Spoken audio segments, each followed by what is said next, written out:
Mi nombre es Roberto.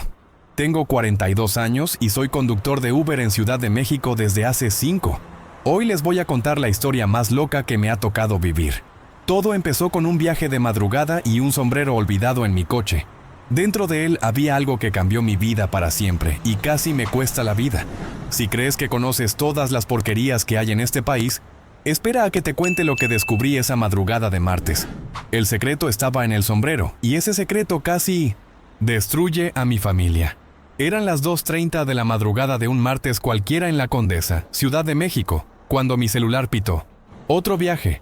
Ya estaba pensando en terminar por hoy. Había sido un día pesado y mi mujer, Conchita, siempre me regaña cuando llego muy tarde.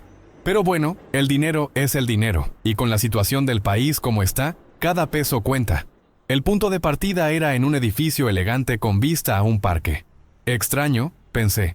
¿Quién pide un Uber a esta hora desde un lugar así? Generalmente la gente de esos edificios tiene coche propio o llama a un chofer privado. Llegué al lugar y me quedé esperando. La aplicación mostraba que la pasajera se llamaba Elena.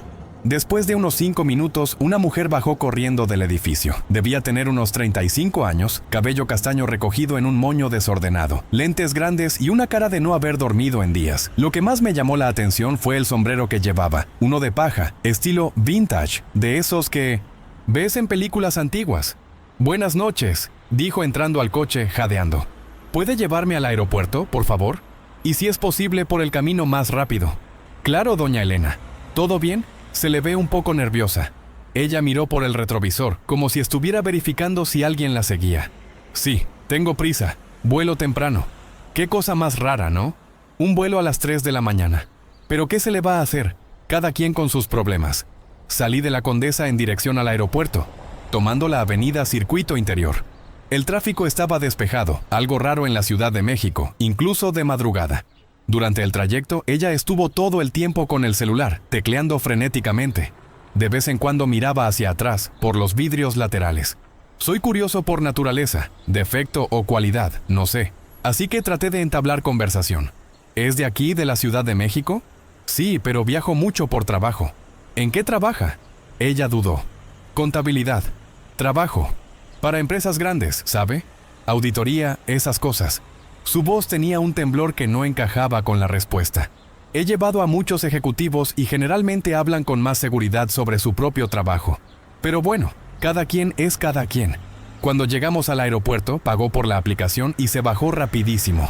«Gracias, Roberto», dijo leyendo mi nombre en la identificación. «Y disculpe cualquier cosa, de verdad estoy muy nerviosa por este viaje». «No se preocupe, doña Elena. Buen viaje». Ella salió casi corriendo hacia la terminal, y yo me quedé allí parado unos minutos, organizando mis cosas en el coche antes del próximo viaje. Fue entonces cuando lo vi. Su sombrero olvidado en el asiento trasero. Tomé el sombrero para ver si tenía alguna identificación. Era bonito, bien conservado, parecía de buena calidad. Sentí que tenía algo por dentro, como un forro más grueso. Lo apreté suavemente y me di cuenta de que había algo entre la tela y el cuero. Miré hacia él. Aeropuerto. Pensé en correr tras ella, pero a esas alturas ya debía haber pasado por seguridad. Dejé el sombrero en la cajuela y decidí mandarle un mensaje por la aplicación más tarde, cuando llegara a casa. El resto de la madrugada fue normal. Unos cuantos viajes más, nada fuera de lo común. Llegué a casa como a las 5 de la mañana, en Iztapalapa, donde vivo con Conchita y mis 2 hijos, Junior de 19 e Isabela de 16. Conchita todavía estaba durmiendo, así que fui directo al patio, donde suelo sentarme un rato antes de dormir para relajarme y tomar un café. Fue allí donde decidí echarle un mejor vistazo al sombrero.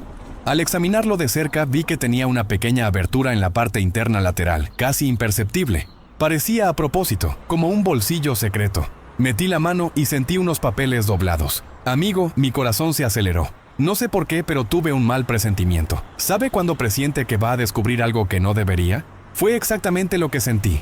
Saqué los papeles despacio. Eran fotocopias de documentos, y solo con verlos supe que era algo serio. Había contratos, hojas de cálculo, correos electrónicos impresos, y nombres, amigo. Nombres que cualquier mexicano reconocería. El primer documento que leí con detenimiento era un correo electrónico entre 2 empresarios famosos. No voy a decir los nombres ahora, pero son gente que sale en la televisión, en las revistas, ¿sabe? El tema era sobre una licitación millonaria para la construcción de hospitales en el interior de Oaxaca, y por lo que estaba escrito allí, la licitación era completamente fraudulenta. Mi mano empezó a temblar. Había cifras absurdas, cuentas en paraísos fiscales, esquemas de lavado de dinero, y lo peor, nombres de políticos involucrados, gente por la que yo había votado, en la que confiaba. Tomé otro documento. Era una hoja de cálculo detallada que mostraba cómo se desviaba el dinero público. Obras con precios inflados, materiales de mala calidad, empresas fantasma. Un esquema que duraba más de 10 años y que involucraba miles de millones de pesos. Miles de millones, amigo. Dinero que debió haberse destinado a la salud, la educación, la seguridad. De repente lo entendí todo. Elena no era una contadora cual y corriente. Estaba en medio de esta trama, y estos documentos eran la prueba de todo. Había huido y por alguna razón guardaba estas pruebas en el sombrero. Se me revolvió el estómago. Sostuve los papeles con ambas manos, sintiendo el peso de aquello. No eran solo papeles, era la prueba de que nuestro país estaba siendo robado descaradamente desde hace años. Y ahora yo lo sabía todo. Miré el cielo que ya empezaba a amanecer y pensé, Roberto, mi hijo, te acabas de meter en un buen lío. Pero todavía no tenía idea de lo que estaba por venir. Estuve allí en el patio hasta que salió el sol, leyendo y releyendo esos documentos. Cada página que pasaba era un golpe en el estómago. Había tanta podredumbre allí que apenas podía procesarlo todo. El esquema funcionaba así. Empresas fantasma ganaban licitaciones millonarias para construir hospitales, escuelas, carreteras. Solo que las obras o nunca se realizaban o se hacían con material de pésima calidad. El dinero que sobraba iba directo a las cuentas de los involucrados. Y los nombres, Dios mío. Había diputados federales, alcaldes de ciudades grandes, empresarios que aparecen en programas dominicales. Era una red gigantesca de corrupción que se extendía por todo el sureste de México. Conchita se levantó como a las 6:30 y vino a encontrarme en el patio. Roberto, ¿qué pasa? ¿No dormiste? La miré, mi compañera de más de 20 años, la madre de mis hijos, y pensé, ¿cómo le explico que acabo de descubrir algo que podría cambiar nuestras vidas para siempre? Fue una noche extraña, Conchita. Una pasajera olvidó unas cosas en el coche. ¿Y te pones esa cara de funeral por unas cosas olvidadas? Ella me conoce bien. Decidí contarle todo, pero despacio. Siéntate aquí a mi lado. Le mostré los papeles. Mira lo que encontré. Conchita es maestra desde hace 15 años. Es muy inteligente. Con solo echar un vistazo a los documentos, entendió la gravedad de la situación. Dios mío, Roberto. Esto es prueba de corrupción a gran escala. Miles de millones de pesos desviados. ¿Y ahora qué vas a hacer? Esa era la pregunta del $1,000,000. ¿Qué hacer cuando descubres un secreto que puede tumbar a medio gobierno? No sé, mujer. De verdad. Que no sé. Los chicos se despertaron y bajaron a desayunar. Junior está en el 2º año de Derecho en la UNAM, e Isabela en el último año de preparatoria. Vida sencilla, familia trabajadora, nunca nos metimos en problemas. Durante el desayuno traté de actuar normal, pero Conchita me miraba preocupada. Los niños no se dieron cuenta de nada, gracias a Dios. Después de que se fueron, Junior a la universidad e Isabela a la escuela, Conchita y yo nos quedamos solos. Roberto, tienes que entregar esto a la policía. ¿A qué policía, Conchita? Mira los nombres aquí. Hay gente de todos los partidos, de todos los niveles. ¿Quién nos asegura que el policía que reciba esto no está involucrado también? Entonces, entrégalo a la prensa. ¿Y si los periodistas también están siendo pagados? ¿O si matan la historia antes de que salga? Nos quedamos en silencio, procesando la situación. Era una sensación terrible. Tener la prueba del mayor esquema de corrupción que había visto en mi vida, pero no saber en quién confiar. Me acordé de Elena, la pasajera de la madrugada. Intenté mandarle un mensaje por la aplicación, pero dio error. Intenté llamarla, pero el número no existía. Extraño, ¿verdad? Alrededor de las 10 de la mañana decidí salir a trabajar. La vida continúa y necesitamos el dinero del día a día, pero guardé los documentos en un portafolio y los llevé conmigo. No me sentía seguro dejándolos en casa. El primer viaje del día fue tranquilo, una señora al centro comercial, pero en 1900 el segundo recogía a un ejecutivo en el centro de la ciudad, y cuando se subió al coche se me heló la sangre. Buenos días, voy a Polanco, por favor. Era uno de los nombres en los documentos. Antonio Carvalho, director de una de las empresas involucradas en el esquema. Un tipo de unos 50 años, con un traje caro, reloj de oro, de esos que ves y ya sabes que tiene dinero.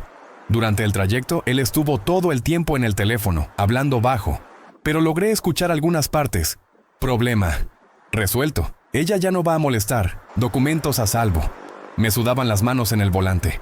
¿Estaría hablando de Elena? ¿Y qué documentos eran esos? Cuando llegamos a su destino, pagó y se bajó. Pero antes de cerrar la puerta, me miró directo a los ojos y me dijo: «Gracias, Roberto. Que tenga un buen día. Y tenga cuidado por ahí. Se está poniendo peligroso andar con cosas que no son nuestras». Se me heló la sangre. ¿Cómo sabía mi nombre? Sí, estaba en la identificación del coche, pero la forma en que lo dijo, con esa sonrisita, parecía que sabía algo. Me quedé allí parado unos 5 minutos, tratando de decidir qué hacer. ¿Era mi paranoia o realmente me estaba amenazando? Decidí ir a casa a almorzar y hablar con Conchita. Pero en el camino me di cuenta de que un coche negro me estaba siguiendo. Cada vez que daba vuelta, él daba vuelta. Cuando yo me detenía, él se detenía unas cuadras más atrás. Mi corazón se aceleró. Di una vuelta innecesaria por el barrio para asegurarme y el coche siguió siguiéndome. No pude ver la cara del conductor por el vidrio polarizado, pero había alguien en el asiento del copiloto. Entré en una calle sin salida y me detuve. El coche negro también se detuvo, pero nadie se bajó. Nos quedamos allí unos 5 minutos en una especie de batalla psicológica. Luego dio marcha atrás y se fue. Llegué a casa temblando. Conchita lo notó de inmediato. ¿Ahora qué, Roberto? Le conté lo del ejecutivo en el coche y lo del coche que me siguió. Ya está. Vas a terminar con esta historia y entregar esos documentos a la primera comisaría que encuentres. ¿Y si es demasiado tarde? ¿Y si ya saben que tengo los papeles? Entonces nos vamos de la Ciudad de México. Tomamos a los niños y nos vamos a casa de mi hermana en Guadalajara hasta que todo esto pase. ¿Huir? ¿Y abandonar nuestra vida aquí? Roberto, ¿qué vida? Si te mueres, ¿qué vida vamos a tener? La tarde transcurrió en un ambiente tenso. No pude trabajar bien. Me la pasaba mirando por el retrovisor. Volví a casa temprano, algo que nunca hago. Durante la cena intentamos actuar normal frente a los niños, pero Junior se dio cuenta de que algo andaba mal. «Papá, te ves raro hoy. ¿Pasó algo?» «No es nada, hijo. Solo estoy cansado». Pero por dentro yo sabía que nada volvería a ser normal. Me había convertido en el depositario de un secreto que podía cambiar el país. Y por las primeras reacciones que había tenido, ese secreto no quería ser descubierto. Esa noche apenas pude dormir. No dejaba de pensar en Elena, si estaba viva, si había llegado a su destino. Y me preguntaba, ¿por qué guardaba los documentos en el sombrero? ¿Por qué no en un portafolio, en una memoria USB, en la nube? La respuesta llegó al día siguiente y casi me cuesta la vida. El miércoles me desperté con un mal presentimiento en el pecho. ¿Sabe cuando presiente que el día va a ser difícil? Era exactamente eso. Conchita se había ido temprano a la escuela y los niños también ya se habían ido. Me quedé solo en casa, tomando café y tratando de decidir qué hacer con los documentos. Fue cuando sonó el timbre. Miré por la mirilla y vi a 2 hombres con traje parados en la puerta. Uno era alto, flaco, con gafas de sol. El otro, más bajo y corpulento, tenía una cara de pocos amigos. ¿Quién es?, pregunté sin abrir. «Buenos días, señor Roberto. Somos de la Secretaría de Hacienda. Necesitamos hablar con usted». ¿Secretaría de Hacienda? Mi corazón se aceleró. Nunca he tenido problemas con los impuestos. Siempre he pagado todo correctamente, aunque sea poco. ¿Pueden mostrar su identificación? Mostraron unas credenciales por la rendija de la puerta. Parecían verdaderas, pero estaba tan nervioso que ni pude leerlas bien. Abrí la puerta y entraron sin pedir permiso. «Usted trabaja como conductor de aplicación, ¿no?», preguntó el más alto, que se presentó como Inspector Méndez. «Sí, desde hace 5 años». «¿Y ha declarado todos sus ingresos?». «Claro que sí. Tengo contador. Todo en 1900. Orden». El tipo bajito, que se llamaba Santos, se quedó caminando por la casa como si estuviera buscando algo. ¿No le parece extraño que un conductor de Uber logre mantener una casa propia, 2 hijos en una escuela privada? Los niños no estudian en escuela privada. Y esta casa la compré con mi ahorro para el retiro y un crédito hipotecario. ¿Ah, sí? Méndez sacó un portafolio pequeño. Según nuestra información, usted ha tenido un aumento significativo de patrimonio en los últimos meses. Eso no tenía ningún sentido. Apenas si me alcanzaba para pagar las cuentas cada mes. ¿Qué aumento? Deben estar confundiéndome con otra persona. Roberto Silva Santos, CURP ATSHX, ¿correcto? El CURP estaba bien, pero la información no coincidía. «Mire, Roberto», dijo Santos acercándose. «Sabemos que usted anda metiéndose con cosas que no debe. Documentos, información, cosas que pueden traerle muchos problemas a usted y a su familia. Listo. Ahí supe que no eran de Hacienda. No sé de... ¿Qué me están hablando? ¿No?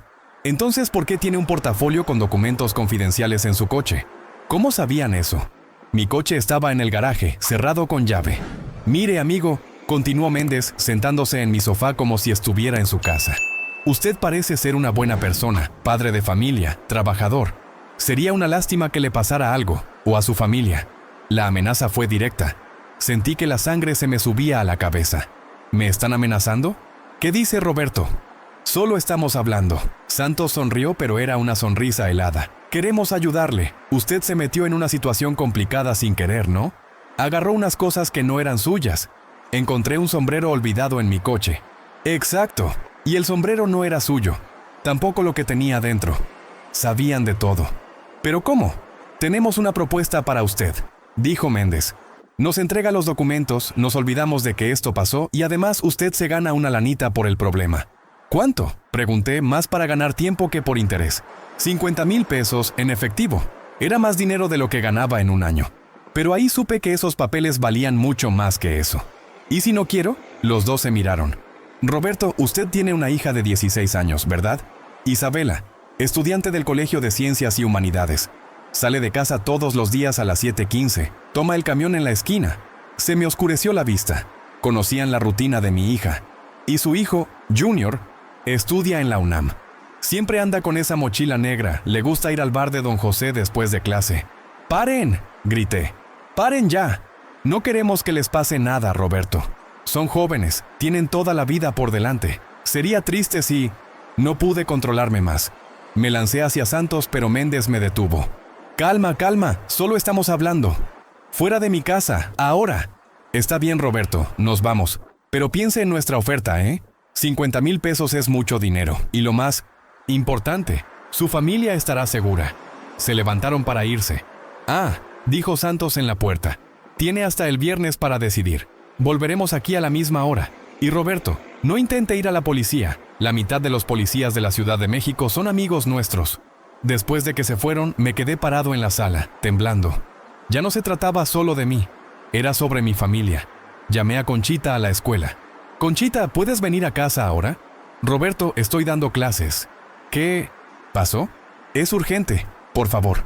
Debió notar la desesperación en mi voz porque dijo que conseguiría a alguien que la sustituyera y que vendría a casa. Mientras esperaba, llamé a Junior. ¿Papá? ¿Qué pasa? Nunca llamas por la mañana. Hijo, ¿dónde estás? En la universidad. ¿Por qué? No salgas de ahí solo hoy, ¿oíste? Cuando te vayas, ve con algún compañero. Papá, me estás asustando. ¿Qué está pasando? Luego te explico. ¿Me prometes que no saldrás solo? Está bien, papá. Llamé a las Intentions, escuela de Isabela, e inventé una excusa para que no saliera en el recreo. Cuando Conchita llegó, le conté todo sobre la visita de los falsos inspectores. Roberto, ya se acabó. Vas a entregar esos documentos hoy mismo. ¿A quién, Conchita? Dijeron que la mitad de la policía está involucrada. Entonces, a la prensa. ¿Y si matan la noticia? ¿Y si los periodistas también? Entonces, a Internet. Publica todo en las redes sociales. ¿Y después? Vamos a vivir huyendo por el resto de 1900. ¿Nuestras vidas?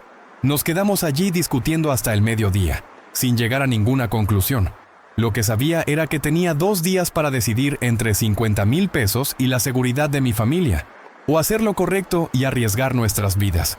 Esa tarde no pude trabajar. Me quedé en casa vigilando la calle, esperando que los niños volvieran. Cada coche que pasaba me ponía en pánico. Isabela llegó primero quejándose de que yo había llamado a la escuela. «Papá, pareces loco». Solo... Estaba preocupado, hija. Junior llegó como a las 6 de la tarde, acompañado de 2 compañeros de la universidad. Al menos había seguido mi consejo. Durante la cena intentamos actuar normal, pero el ambiente estaba pesado. Los niños se dieron cuenta de que algo andaba mal, pero no insistieron. Por la noche, después de que se fueron a dormir, Conchita y yo nos quedamos conversando en la cocina. Roberto, sin importar lo que decidas, te voy a apoyar. Pero piénsalo bien, ¿vale la pena arriesgar nuestras vidas por culpa de políticos corruptos? ¿Vale la pena dejar que sigan robando miles de millones mientras la gente muere en la sala de espera del IMSS? No es nuestra responsabilidad, Roberto. Pero ahora sí lo es, Conchita. En el momento en que abrí ese sombrero, lo fue. Me quedé despierto hasta tarde, mirando los documentos por millonésima vez. Cada nombre allí representaba años de robos, de dinero que pudo haber salvado vidas, construido escuelas, mejorado hospitales, pero también representaba el futuro incierto de mi familia. El jueves, el último día antes del plazo, tomé una decisión que lo cambiaría todo. Me desperté el jueves sabiendo que era el día más importante de mi vida. Tenía hasta el mediodía del viernes para tomar una decisión que afectaría no solo a mi familia, sino tal vez al destino de muchas personas. Conchita se fue a trabajar preocupada. Me hizo prometer que no haría nada sin hablar con ella primero. Los niños también se fueron a sus estudios y me quedé solo con el peso de esa decisión. Tomé los documentos una vez más. No eran solo papeles, eran pruebas de que nuestro país estaba siendo saqueado desde hace años. Hospitales que nunca se construyeron, escuelas que existían solo en papel, carreteras que se volvieron pozos poco después de la inauguración. Pensé en mi suegra, que murió en la fila del IMSS esperando una cirugía. Pensé en los compañeros de mis hijos que no podían pagar la universidad privada. Pensé en cuántas familias podrían haber tenido una vida mejor si ese dinero no hubiera sido robado. Pero también pensé en Isabela yendo a la escuela todos los días, en Junior cumpliendo su sueño de ser abogado, en Conchita que trabajó tanto para conseguir nuestra casa. Alrededor de las 9 de la mañana decidí hacer algo que nunca pensé que haría. Llamé a un periodista. Fernando Carvalho era un reportero de investigación que yo admiraba. Siempre lo veía en la televisión denunciando la corrupción, enfrentándose a los poderosos. Había alguien en quien podía confiar, era él. Conseguí su número a través de un amigo que trabaja en una radio local. Me temblaba la mano cuando marqué. ¿Aló? ¿Fernando Carvalho? Sí. ¿Quién habla? Mi nombre es Roberto. Soy conductor de Uber aquí en la Ciudad de México. Tengo una historia que podría interesarle. ¿Qué tipo de historia? Corrupción. Un esquema millonario que involucra obras públicas en el sureste del país. Silencio del otro lado. ¿Tiene pruebas? Tengo documentos. Contratos, hojas de cálculo, correos electrónicos, cosas que lo demuestran todo en detalle. ¿Dónde consiguió eso? Le conté la historia del sombrero, de Elena, de todo lo que había pasado en los últimos días. Roberto, esto es muy serio. Si es verdad, estamos hablando del mayor escándalo de corrupción de los últimos años en el sureste. Lo sé, y hay gente amenazándome por esto. ¿Puede venir a la redacción ahora? Necesito ver esos documentos. Puedo, pero tengo miedo. Podrían estar siguiéndome. Entonces, hagamos algo diferente. ¿Conoce el centro comercial Plaza Satélite? Sí. Nos vemos en el área de comida a las 11 de la mañana. Estaré en una mesa en la esquina derecha, con una camisa azul. Traiga todo lo que tenga. Colgué el teléfono con el corazón acelerado. Acababa de cruzar una línea sin retorno. Tomé los documentos, los metí en un portafolio común para no llamar la atención y salí de casa. En el camino al centro comercial miré por el retrovisor, pero no vi a nadie siguiéndome. Fernando estaba allí a la hora acordada. Un hombre de unos 45 años, flaco, pelo canoso, lentes. Parecía exactamente lo que era, un periodista serio. ¿Roberto? Soy yo. Nos sentamos en una mesa apartada. Le mostré los documentos y vi que sus ojos brillaban mientras leía. Dios mío, Roberto. Esto es dinamita pura. ¿Tienes idea de la magnitud de lo que descubriste? Sí, y también tengo idea del peligro. Estos nombres son personas muy poderosas. Gente que no lo pensará 2 veces antes de hacerte daño. Lo sé. Por eso necesito tu ayuda. Fernando se quedó unos minutos analizando los papeles. Roberto, voy a serte sincero. Publicar esta noticia moverá a mucha gente importante. Habrá demandas, amenazas, tal vez incluso un atentado. ¿Estás seguro de que quieres seguir adelante? ¿Y tú? Yo soy periodista, Roberto. Nací para esto, pero tú tienes familia, una vida estable. ¿Vale la pena arriesgarlo todo? La pregunta que no quería callar. Fernando, ¿tienes hijos? Sí, 2 niñas. ¿Y qué mundo quieres dejarles? Él sonrió. Tienes razón. Acordamos que él verificaría la autenticidad de los documentos con sus fuentes, y si todo se confirmaba, la noticia saldría el domingo en su programa. Pero Roberto, hasta entonces tienes que esconderte. Esta gente no bromea. ¿A dónde voy? ¿Y mi familia? Tengo una casa en la playa cerca de Acapulco. Pueden quedarse allí con su familia hasta que salga la noticia. ¿Y después? Después te convertirás en un héroe nacional o un objetivo nacional. Dependerá de cómo se desarrollen las cosas. Volví a casa con una mezcla de alivio y terror. Había tomado la decisión, pero aún no sabía si era la correcta. Conchita llegó del trabajo y le conté todo. Se quedó en silencio por unos 5 minutos. Roberto, ¿Estás seguro? Sí. ¿Y tú? Si tú lo estás, yo también. Por la tarde, cuando los niños llegaron, los llamamos para tener una conversación seria en la sala. Chicos, les va a parecer extraño lo que voy a decir, pero necesitamos viajar mañana temprano, todos nosotros. ¿Viajar a dónde, papá?, preguntó Junior desconfiado. A una playa cerca de Acapulco. Nos quedaremos unos días allí. Pero papá, se quejó Isabela, tengo un examen el lunes. Hija, tu examen es el menor de nuestros problemas ahora. Tuve que contarles una versión resumida de la historia. Vi el miedo en los ojos de mis hijos y eso me rompió el corazón. Pero también vi orgullo. Junior, que está estudiando Derecho, fue el 100% primero en apoyarme. Papá, hiciste lo correcto. Yo habría hecho lo mismo. Isabela tardó más en procesarlo, pero al final también estuvo de acuerdo. Si es para ayudar al país, papá. Esa noche empacamos las maletas rápido, solo lo esencial. Acordé con Fernando que saldríamos de la Ciudad de México a las 5 de la mañana, antes de que aparecieran los falsos inspectores. Apenas pude dormir, no dejaba de pensar si no estaba cometiendo el mayor error de mi vida, pero cada vez que me asaltaba la sin duda, recordaba los números en los documentos. Miles de millones de pesos robados al pueblo mexicano. Viernes, 4:30 de la mañana. Me desperté con el despertador y el corazón ya acelerado. Era el día de la verdad. Conchita también estaba despierta. Apenas habíamos dormido, nos quedamos toda la madrugada susurrando, revisando el plan, tratando de calmarnos mutuamente. ¿Estás seguro de qué es esto, Roberto? Ya es hora de estar seguro, mujer. Ahora solo queda seguir adelante. Despertamos a los chinos cimientos y niños despacio. Isabela se quejó, pero se levantó. Junior, que es más madrugador, se animó de inmediato con la aventura. A las 5 en punto, Fernando llegó en una camioneta plateada. Tenía cara de que tampoco había dormido. Chicos, vámonos despacio y sin llamar la atención, dijo mientras poníamos las maletas en la cajuela. La casa está a 2 horas de aquí, en una playa un poco aislada. Salimos de Iztapalapa todavía en la oscuridad. La Ciudad de México dormía y el tráfico estaba libre. Pero, aún así, Fernando estuvo atento al retrovisor todo el tiempo. ¿Alguien nos sigue?, pregunté. No parece, pero con esta gente nunca se sabe. Tomamos la autopista del Sol en dirección al sur. Los niños se quedaron dormidos en el asiento trasero y yo me quedé conversando en voz baja con Fernando. ¿Y bien? ¿Pudiste verificar los documentos? Sí, Roberto, no tienes idea de lo que descubriste. Tengo fuentes en la Fiscalía General de la República que confirmaron. Ese esquema existe desde hace más de 10 años. Ya estaban investigando, pero no tenían las pruebas concretas. Y ahora las tienen. Ahora las tienen. La noticia que voy a dar hará caer a por lo menos 3 gobernadores, una docena de alcaldes y unos 20 empresarios. El peso de la responsabilidad cayó sobre mí de nuevo. Ya no era sobre mí y mi familia. Era sobre el futuro del país. Llegamos a la casa de la playa como a las 7 de la mañana. Era un lugar sencillo, pero cómodo. Una casa de madera con 3 habitaciones, justos, frente al mar. Aislada, sin vecinos cerca. Aquí estarán seguros, dijo Fernando.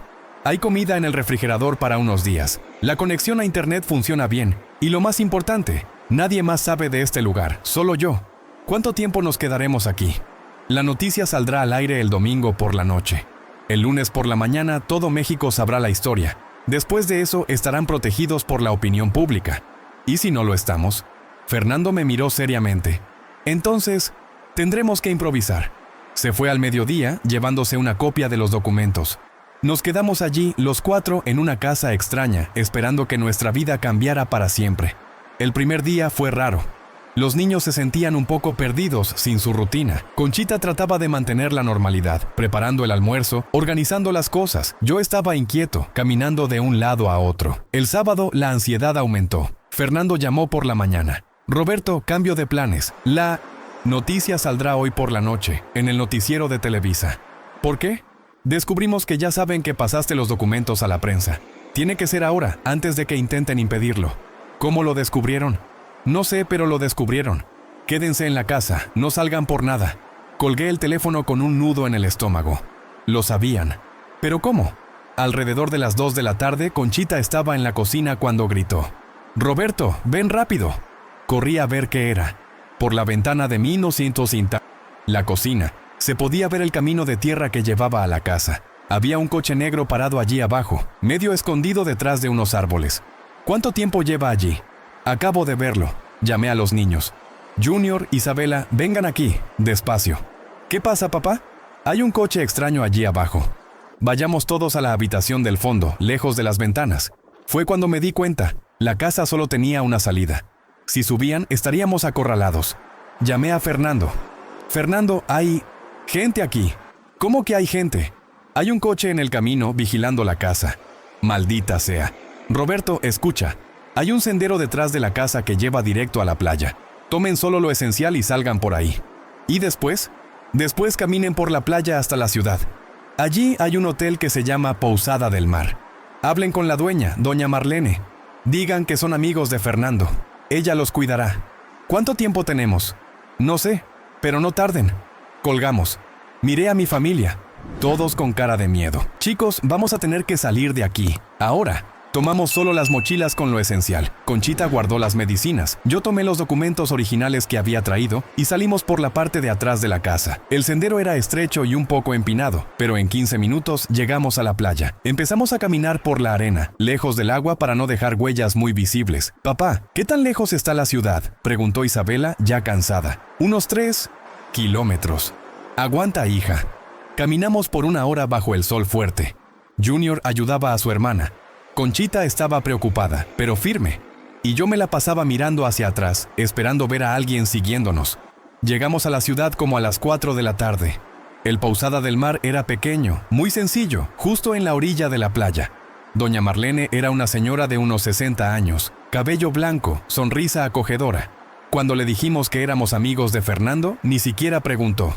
«Pueden quedarse en la habitación 5, en el fondo, es más privada». Nos instalamos rapidísimo. La habitación era pequeña pero limpia. Tenía televisión, aire acondicionado y lo más importante, una salida directa a la calle de atrás. A las 8 de la noche encendimos la televisión para ver el noticiero de Televisa. Mi corazón latía tan fuerte que pensé que los demás podían oírlo. La noticia fue la segunda del noticiero. Se revela un esquema multimillonario de corrupción en el sureste con documentos obtenidos por este reportaje. Vi mi historia siendo contada en la televisión nacional. Los nombres que había leído en los papeles apareciendo en la pantalla. Las cifras multimillonarias siendo explicadas por el reportero. Conchita me tomó de la mano. «Lo lograste, Roberto». Pero yo sabía que solo había comenzado. Al final de la noticia, el presentador dijo: «La Fiscalía General de la República ya ha iniciado la Operación Sombrero Blanco, con órdenes de arresto contra los principales involucrados en el esquema. Operación Sombrero Blanco». Me gustó el nombre. Mi celular sonó. Era Fernando. «Roberto, ¿lo vieron?» «Lo vimos. ¿Y ahora?» «Ahora son héroes, o blancos, o ambos». El domingo amaneció diferente. Me desperté sabiendo que nuestra historia había cambiado para siempre. Encendí la televisión temprano y todas las cadenas estaban hablando del escándalo. Operación Sombrero Blanco, el mayor esquema de corrupción del sureste. Conductor de Uber revela documentos.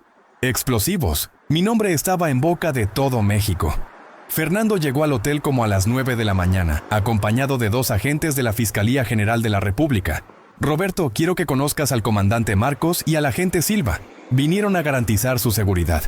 El comandante Marcos era un hombre serio, de unos 50 años. Saludó a toda la familia con respeto. «Señor Roberto, primero quiero felicitarlo por su valentía. Segundo, informarle que a partir de ahora están bajo protección. Oficial. ¿Protección cómo?» «Escolta, casa de seguridad, todo lo que necesiten hasta que los principales involucrados sean arrestados». «¿Y cuánto tiempo tardará?» «Los arrestos comenzaron anoche. Ya tenemos 15 personas detenidas, incluido el empresario Antonio Carvalho, al que usted conoció». Me acordé del hombre que llevé en el coche, con esa sonrisita falsa. ¿Y los falsos inspectores que me amenazaron? También arrestados. Eran guardias de seguridad privados contratados por el grupo. Sentí un inmenso alivio. Al menos ellos ya no podían amenazarnos. «Comandante, ¿puedo hacerle una pregunta?» «Claro. ¿Cómo descubrieron que yo había pasado los documentos a Fernando?» El comandante y el agente se miraron. «Señor Roberto, lamentablemente teníamos a alguien en nuestro equipo filtrando información. Lo descubrimos ayer. Él también fue arrestado. Corrupción incluso en la policía que investigaba la corrupción. El asunto era más podrido de lo que imaginaba. Durante la mañana mi teléfono no dejó de sonar. Periodistas, programas de televisión, gente queriendo entrevistar al héroe del sombrero.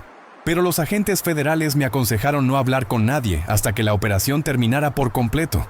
Alrededor de las 11 de la mañana, Junior me llamó. Papá, tienes que ver esto. Tenía el celular en la mano mostrándome las redes sociales. Mira, papá, sombrero de la verdad es el tema más comentado en Twitter. Y mira estos comentarios. Leí algunos mensajes. Roberto Silva, gracias por tener el valor de hacer lo que los políticos no hacen. Este conductor de Uber es más honesto que muchos políticos por ahí. La Ciudad de México puede estar orgullosa de este héroe. Pero también había gente criticando. El conductor que se cree detective casi arruina la economía del sureste. Ahora las inversiones se van a ir de México por culpa de un chismoso. Roberto Silva destruyó empleos. Conchita vio mi cara de preocupación.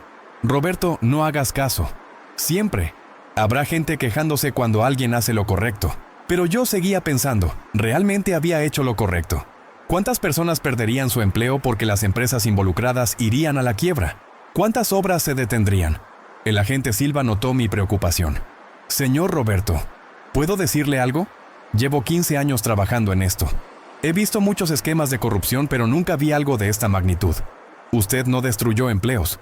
Usted salvó al país de seguir siendo robado. Por la tarde, Fernando regresó con una noticia sensacionalista. Roberto, descubrimos quién era Elena, la mujer del sombrero. ¿Quién era? Elena Mendoza, contadora de la empresa principal del esquema. Descubrió las irregularidades y decidió denunciarlas, pero cuando intentó contactar a la Fiscalía General, descubrió que había gente de la propia FGR involucrada. Por eso guardó los documentos en el sombrero. Exacto, era la única forma de mantener las pruebas a salvo mientras buscaba a alguien en quien confiar. ¿Y dónde está ahora? Fernando se quedó en silencio por un momento. Roberto, Elena murió. Sentí un golpe en el estómago. ¿Cómo? Accidente de coche en la carretera entre la Ciudad de México y Guadalajara. El miércoles por la mañana. Miércoles. El día después de que ella olvidó el sombrero en mi coche. ¿Fue realmente un accidente? Oficialmente sí, pero ustedes creen que fue un asesinato. La investigación aún está abierta. Me quedé en 1900. Silencio, procesando la información. Elena había muerto por culpa de los mismos documentos que yo ahora había entregado a la justicia. Había pagado el precio más alto por el valor de denunciar la corrupción. Fernando, ¿crees que si yo no hubiera entregado los documentos, ella todavía estaría viva? Roberto, no pienses así. Elena murió porque decidió hacer lo correcto. Al igual que tú. La diferencia es que tú tuviste la suerte de encontrar a personas honestas que te ayudaran. Esa noche, cenamos en familia en el hotel. Doña Marlene hizo un pozole que estaba delicioso.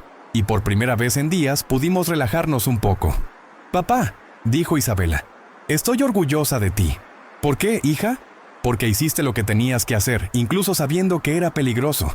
Junior estuvo de acuerdo. Papá, en la universidad estudiamos mucho sobre ética, sobre hacer lo correcto. Pero en la práctica es difícil. Tú nos mostraste cómo es. Conchita sonrió. Ustedes dos crecerán recordando que su padre fue un hombre íntegro. Por un momento me sentí realmente un héroe.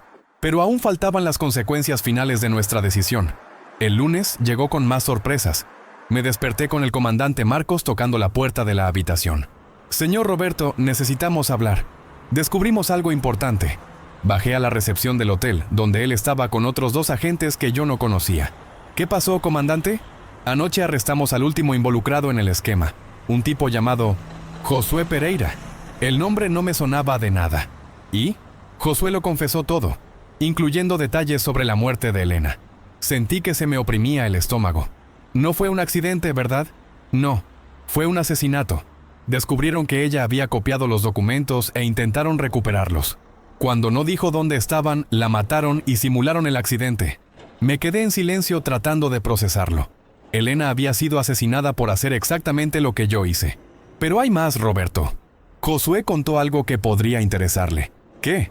¿Conoce a alguien llamado Carlos Silva Santos? Carlos Silva Santos. El nombre me sonaba familiar, pero no podía recordar de dónde.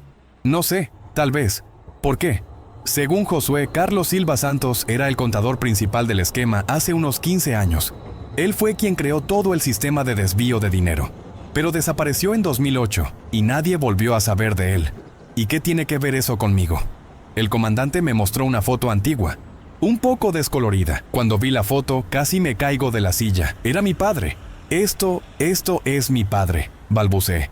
¿Su padre se llamaba Carlos Silva Santos? Sí, pero murió cuando yo tenía 12 años, en 2008.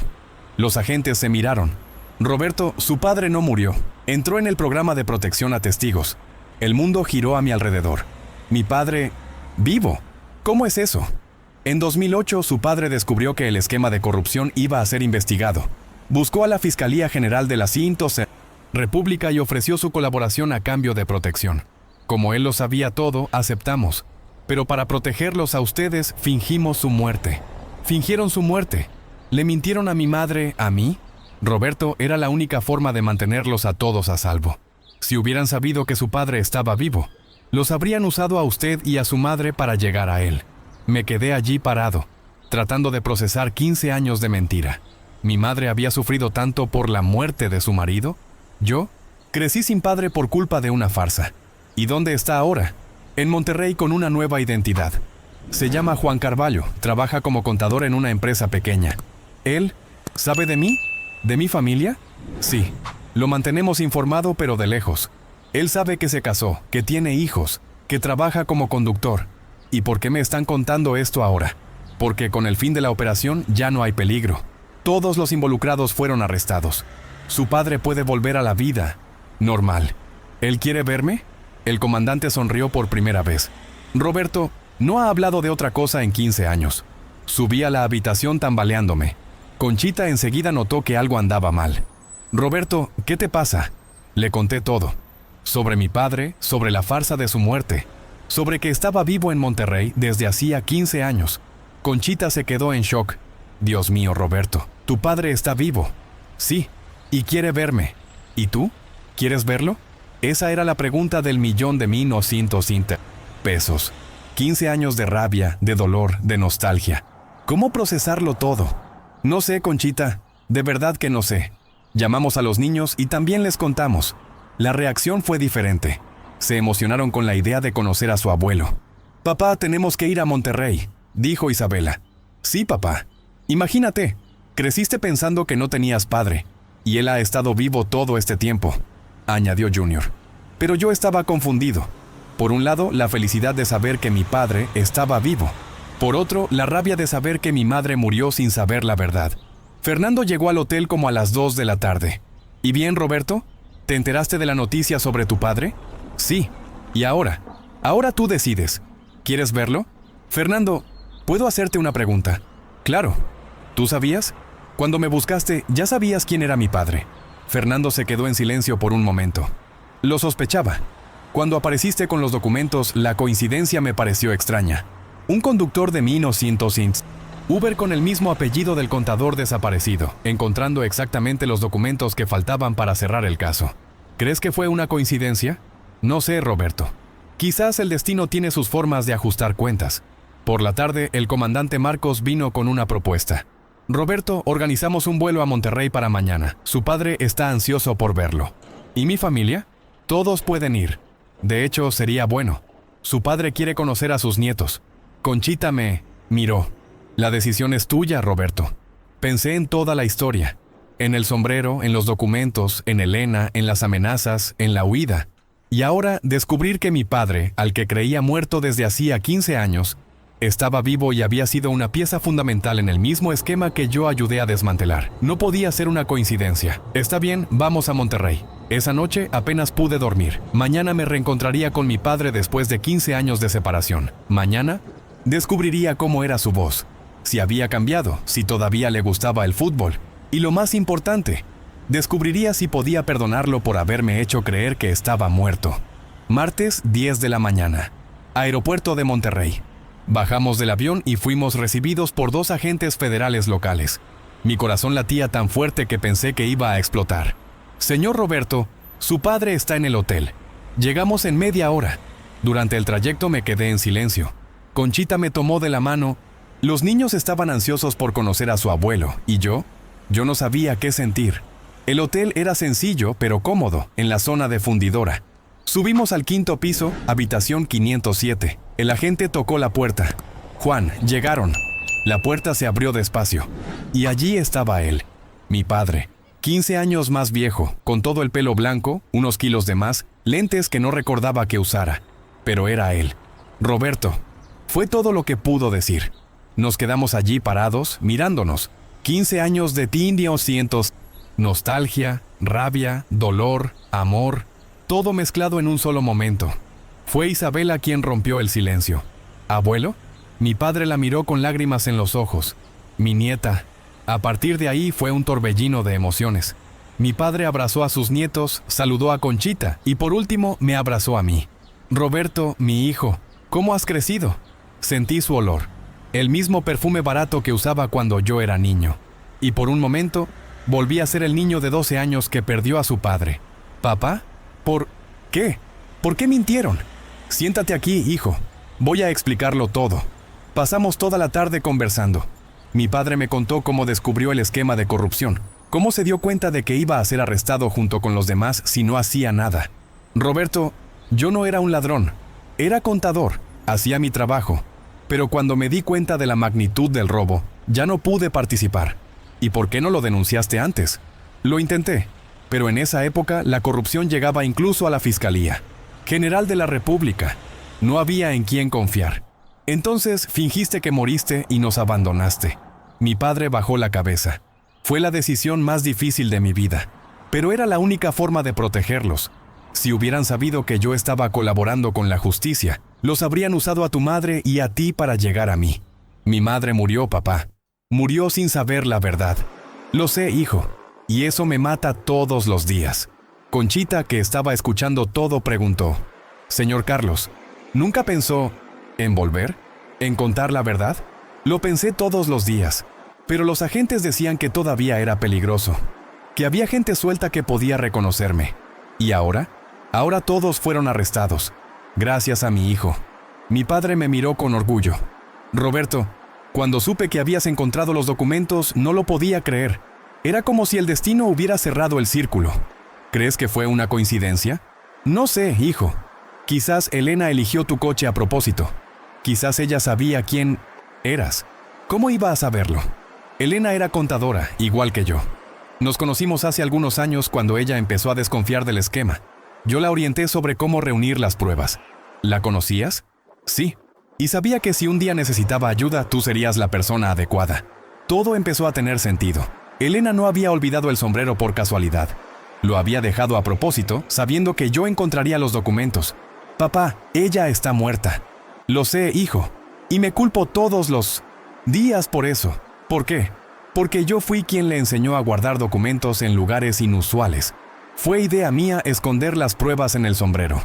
El círculo se había cerrado de verdad. Mi padre, que había huido del esquema 15 años atrás, me había metido indirectamente en la misma historia a través de Elena. Al final de la tarde salimos a caminar por la playa. Era extraño caminar junto a mi padre después de tanto tiempo. Pero poco a poco las cosas fueron volviendo a la normalidad. Junior y él estaban conversando sobre derecho. Isabela quería saber todo sobre su infancia. Conchita hacía las preguntas prácticas: dónde vivía, cómo estaba financieramente, si tenía buena salud. Y yo estaba tratando de perdonar 15 años de ausencia. Roberto, me dijo cuando nos quedamos un poco a solas: sé que estás enojado, y tienes derecho a estarlo. Papá, yo crecí sin ti. Mi madre crió a 2 hijos sola, trabajando como loca, y tú estabas aquí viviendo otra vida. Tampoco fue fácil para mí, hijo. Todos los días pensaba en ustedes. Cada Navidad, cada cumpleaños. Me imaginaba cómo estaban, pero no volviste. No podía. Me dejaron muy claro. Si salía del programa, corrían peligro. Me detuve y lo miré. Papá, ¿hiciste lo correcto en esa época? Lo hice. Y yo hice lo correcto ahora. Lo hiciste. Entonces tal vez eso es lo que la familia Silva Santos hace. Lo correcto incluso cuando duele. Mi padre sonrió y por primera vez en 15 años me sentí completo de sí nuevo. Esa noche cenamos juntos en un restaurante junto al mar. Mi padre conoció mejor a sus nietos. Contó historias de mi infancia y poco a poco volvimos a ser una familia. ¿Y ahora, papá? ¿Qué va a pasar? Ahora puedo volver a la Ciudad de México si ustedes quieren. Puedo conocer dónde viven, ser abuelo de verdad. ¿Y tu trabajo aquí? Un trabajo se consigue en cualquier lugar, hijo. La familia es lo único. En el vuelo de regreso a la Ciudad de México, el miércoles, pensé en todos los ¿Qué había pasado en una semana? Un viaje de madrugada había cambiado nuestras vidas para siempre. Elena había muerto por hacer lo correcto. Mi padre había vivido 15 años lejos de su familia por hacer lo correcto. Y yo casi lo pierdo todo por hacer lo correcto. Pero al final, la verdad había prevalecido. Los corruptos estaban en la cárcel. El dinero robado sería devuelto a las arcas públicas. Y yo había reencontrado a mi padre. El secreto estaba en el sombrero, sí. Pero no era solo sobre los documentos. Era sobre el valor, sobre hacer lo correcto, sobre cómo a veces el destino pone a las personas adecuadas en el lugar adecuado, en el momento adecuado. Llegamos a la Ciudad de México el jueves por la tarde. Mi padre vino con nosotros para conocer nuestra casa, nuestro barrio, nuestra vida. Cuando entramos en Iztapalapa, miró por la ventana del coche y dijo: Roberto, construyeron una vida hermosa aquí. Lo intentamos, papá, y lo lograron. En los días siguientes, mi padre se fue. Adaptando a nuestra rutina, dormía en el sofá de la sala, se despertaba temprano para tomar café conmigo, ayudaba a Conchita con las tareas del hogar. Poco a poco, volvió a ser parte de la familia. Las entrevistas comenzaron la semana siguiente. Todo el mundo quería oír la historia del conductor héroe. Salí en el programa Primer Impacto, en el programa de Javier Poza, en periódicos locales. Siempre contaba lo mismo, cómo un simple sombrero olvidado cambió nuestra vida para siempre. El mes 1900 pasado recibí una carta del Ministerio Público. Estaba firmada por el fiscal general, señor Roberto Silva Santos, en reconocimiento a su valentía cívica y contribución fundamental para el combate a la corrupción en el país. Tenemos el honor de informarle que se ha aprobado una compensación de 200,000 pesos por los riesgos enfrentados durante la Operación Sombrero Blanco. 200,000 pesos. Un dinero que nunca soñé tener. Conchita quería que dejara de ser conductor de Uber y abriera un negocio propio. Junior sugirió una empresa de turismo, aprovechando la fama. Isabela pensó que debía invertir en la educación de ambos, pero yo decidí diferente. Con una parte del dinero remodelamos nuestra casa. Hicimos una habitación para mi padre, ampliamos la sala, arreglamos el patio. Con el resto creé un fondo de educación para mis hijos y todavía me sobró para ahorrar. Y seguí conduciendo Uber. Roberto, estás loco, dijo Conchita. Con toda esta fama podrías hacer cualquier cosa. Mujer, a mí me gusta conducir. Me gusta conocer gente, oír historias. Y lo más importante, nunca más ignoraré si alguien olvida algo en mi coche. Hoy, 6 meses después de todo esto, nuestra vida ha vuelto a la normalidad. O casi. Junior está en el 3er año de Derecho, ya haciendo prácticas en el Ministerio Público. Dice que quiere ser fiscal, seguir la línea de combate a la corrupción. Es tradición de la familia, bromea. Isabela pasó el examen de admisión para periodismo. Quiere ser reportera de investigación, igual que Fernando, que se volvió amigo de la familia. Conchita obtuvo un ascenso en la escuela. Se convirtió en directora y está implementando un proyecto de educación cívica con los alumnos. Mi padre volvió a trabajar como contador en una oficina pequeña aquí en el barrio. Todas las tardes nos sentamos en el patio a conversar y tomar café. 15 años de conversación atrasada, pero la estamos poniendo al día poco a poco. ¿Y yo? Sigo conduciendo por la ciudad, haciendo viajes, escuchando historias, pero ahora con un ojo siempre atento a los sombreros olvidados, a los bolsos abandonados, a cualquier cosa que pueda esconder otro secreto, porque aprendí una cosa en toda esta historia. A veces, lo correcto que hay que hacer aparece de la forma más inesperada, y cuando aparece, tienes 2 opciones: ignorarlo y seguir tu vida, o tener el valor de enfrentar las consecuencias. Yo elegí enfrentarlas, y aunque fue el periodo más aterrador de mi vida, también fue cuando me sentí más orgulloso de quién soy. La semana pasada, una pasajera olvidó una cartera en mi coche. Dentro tenía 500 pesos en efectivo. Corrí tras ella, se la devolví.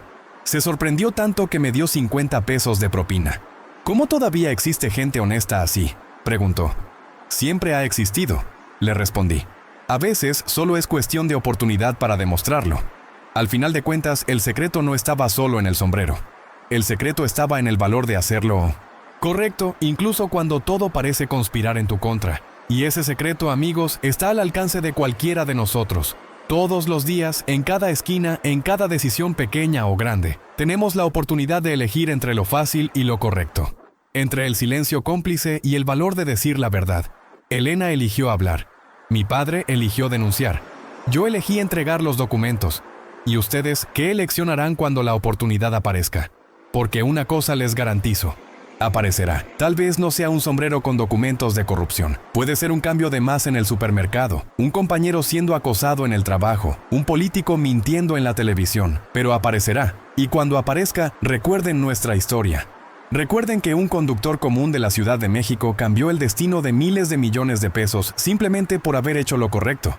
Recuerden que el secreto para cambiar el país no está en ningún político, no está en ninguna revolución. El secreto está en el valor de cada uno de nosotros, y a veces ese secreto viene escondido en el lugar más simple que puedan imaginar. Y bien, amigos, ¿qué les pareció esta historia? ¿Ustedes harían lo que hizo Roberto? A veces creemos que no podemos cambiar nada, pero miren cómo una decisión valiente puede transformarlo todo. Si les gustó esta historia, imaginen cuántas otras historias increíbles existen por ahí, esperando a ser contadas. 6 meses después de la operación Sombrero Blanco, 47 personas fueron condenadas por corrupción, incluyendo 3 gobernadores, 12 alcaldes y 23 empresarios. El valor total recuperado alcanzó los 8.7 mil millones de pesos. Roberto Silva Santos sigue trabajando como conductor de aplicación en la Ciudad de México.